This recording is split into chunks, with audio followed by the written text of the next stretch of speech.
Hello Year 7, and this is my little demonstration on how to draw a cupcake. The first thing that you want to do is to look at the space that you've got on your page.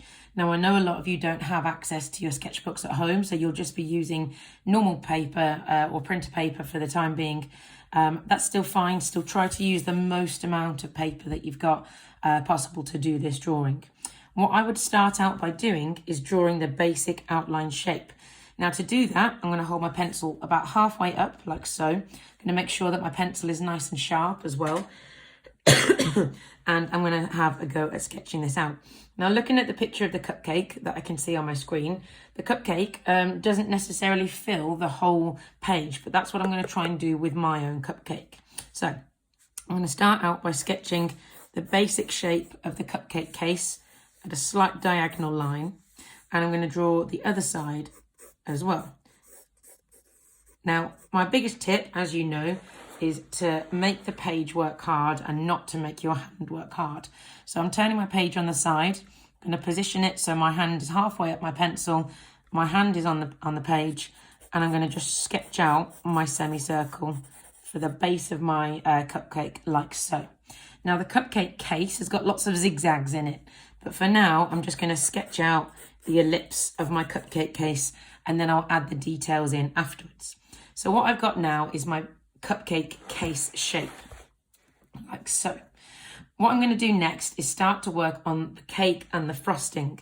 Now the cake has got a little edge that comes in from the edge of the cupcake case up towards like in a bit of a kind of curved shape, like so.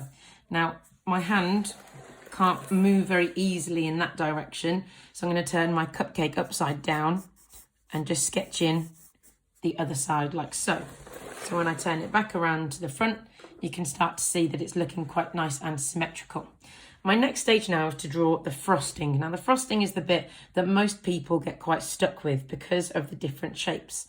In the easier drawing, or the easier cupcake that I've sent to you of the Oreo, I'm going to start out with that one so that you can see.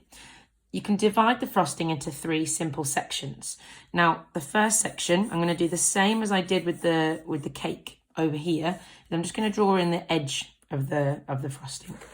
I'm going to turn my page on the side. I'm going to do my ellipse at the base of the frosting, like so.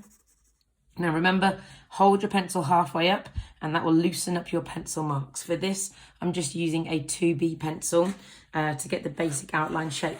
I'm then going to turn my cupcake round to the other direction, like so, and I'm going to draw in the other side of the frosting using the curve of my hand, like so. All right, I'm now then going to turn it back upside down so that I can then draw the next layer of frosting, which is sat on the top of it. Now this one is a little bit smaller, so this time I'm going to draw the cupcake frosting just a little bit higher up on the page than the other one. Okay, I'm going to turn my page around again so I can draw in this next bit of frosting.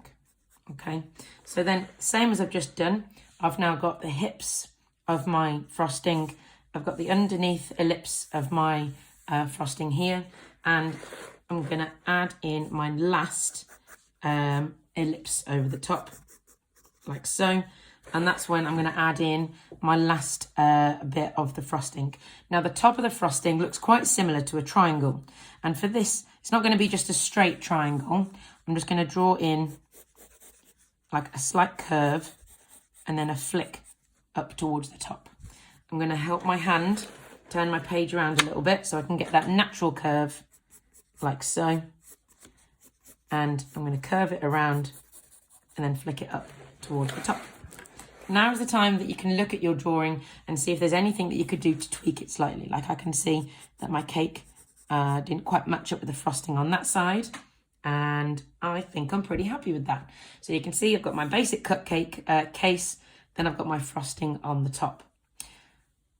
I'm going to stop the video there. So if anybody, for example, would like to now watch the next video, which will be about adding the lines on the cupcake case and then adding some tone to it, I'll do those as 2 separate videos so that you can move on if you are happy with your outline shape.